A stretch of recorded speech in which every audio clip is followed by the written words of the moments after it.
And what's the number one thing that salespeople hear when they go to districts? We don't have the money. We love what your product does. We think it's great. We don't have the money. So if you can actually kind of lead that conversation with, oh, hey, here's a grant, you definitely have their interest. Can you talk more about that? There have been several times where I've been able to find a certain grant and reach out to one of my industry partners and say, hey, do you have a district in this state that's looking to use your products or your services? Because this grant fits exactly what you do.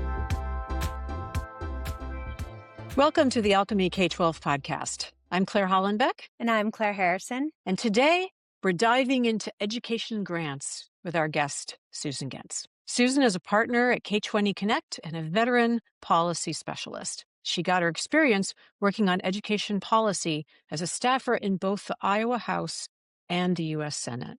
And now she uses her expertise to help schools and companies find and win the funding they need. So welcome, Susan. Thank you so much. I'm so excited to chat with you all today. So you are coming at us from the land of corn. Is that right? Yes, that is correct. We're very proud of our agricultural heritage in Iowa. That's great. Hey, so Susan, the last number of years, funding has been dominated by ESSER, all the variations of that, which have now come to a halt. So what is going on now post-ESSER? Can you give us a little clue as to what's going on in the landscape? I think a clue is the right word because I don't think anyone is completely sure on what everything is happening in the market from all levels, from federal down to local. There's conversations happening in every level of funding right now. And post-ESSER has definitely been a shock to the system, which I think we all kind of anticipated. We knew it was one-time funding. There is a downside to one-time funding, which is that it is not recurring. And if we chose to use it on recurring expenses, it really has made things a little bit more challenging for our budgeting processes. And we've seen this across the country in every type of school. But there are things out there to do to mitigate what we're calling shocks, right? These shocks. And I view grants as a way to kind of be a shock absorber. And while the ESSER funds were coming in, there didn't really need to be a grant strategy. That wasn't something that was really needed because the funds were there. Some districts were getting more than their annual budget from ESSER funds. And so that was something where it's like, okay, we don't really need to prioritize the grants at this point because we have what we need.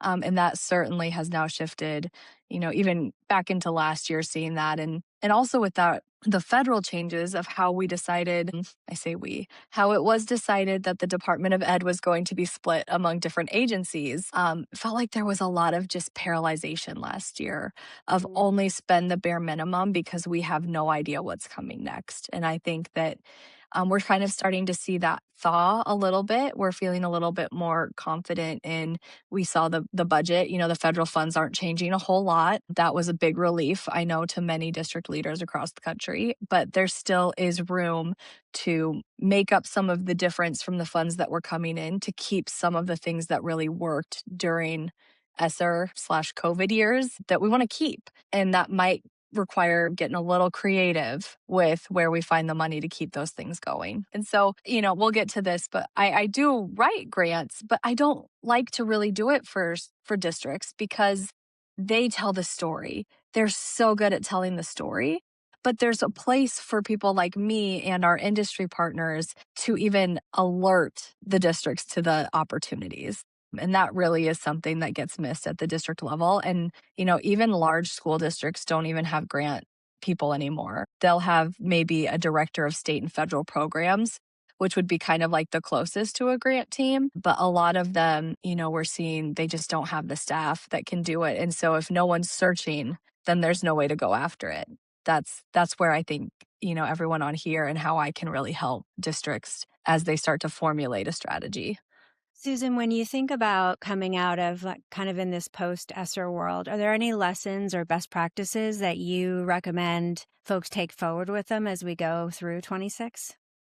Yeah, that's a great question. And everyone is going to be different. So, we love our local control in the United States, and that means that there's a lot of different ways to do things. There's some districts who have really well-known foundations within their state that could be a really great resource that maybe they're not using. And then there's other states where you really don't even see that many outside of a state grant offered. Grant funders and grantors have their target states too.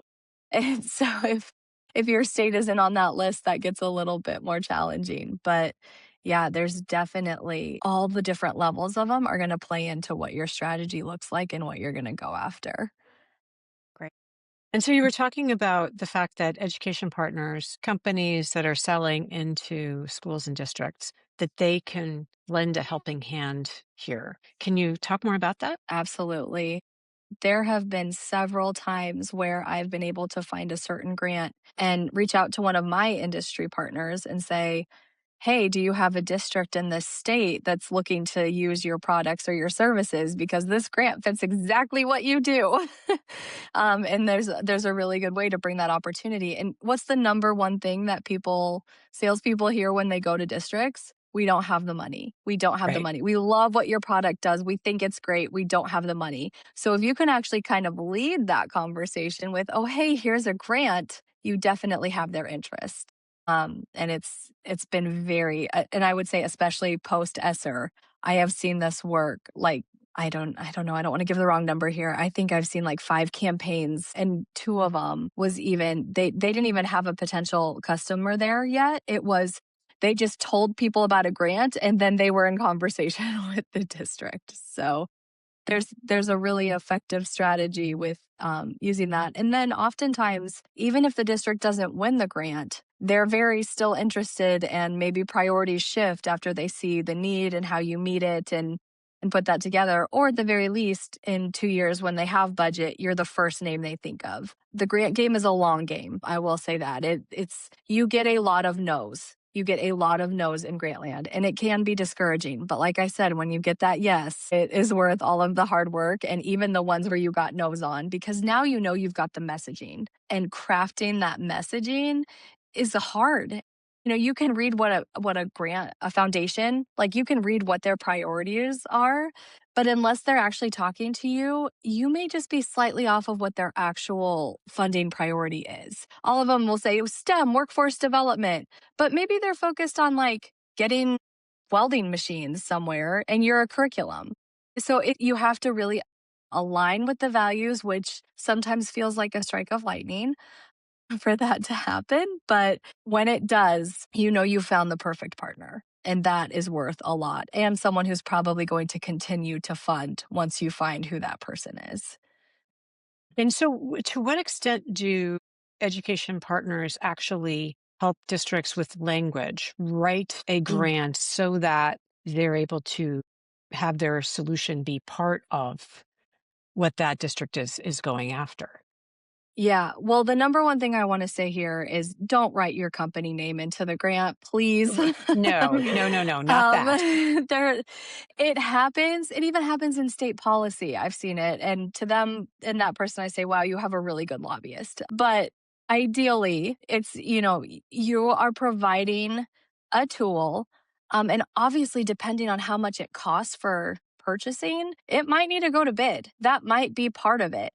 But if you are still getting them the money to do it, and you're the one who's also then giving them the specs for the RFP, your odds of being that provider are going to go way up, right? Because it's going to be Yeah. aligned to what you have to offer. But again, like you don't want to get caught in a scandal of someone not bidding it when they should, because that can take your company down really fast. So you want to do everything the right way, even though it takes time and it's cumbersome. There are ways to make sure that you still have the most likely chance of being that provider, even if it has to go through the whole procurement process.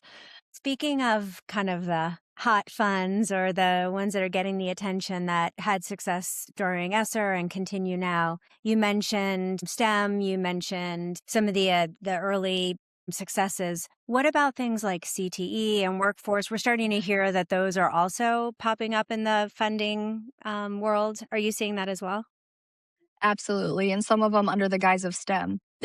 So we're seeing some cross curricular happen in this space, which I don't know if I can give my opinions on here or not, but my opinion is that's a great thing that we get the curriculum into real world opportunities and get students those access to experiencing career exploration in different ways and earlier while they're in school. We know that there's success in that in finding post-secondary readiness. We can figure all of that out through it. So, yeah, cybersecurity, another huge one right now.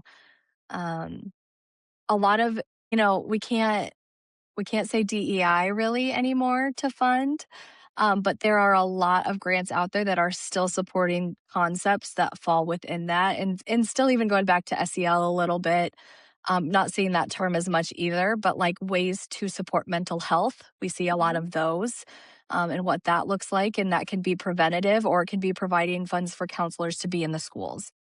There's a lot of different ways that that one's going to, but the words have changed a little bit, but the concepts are still there.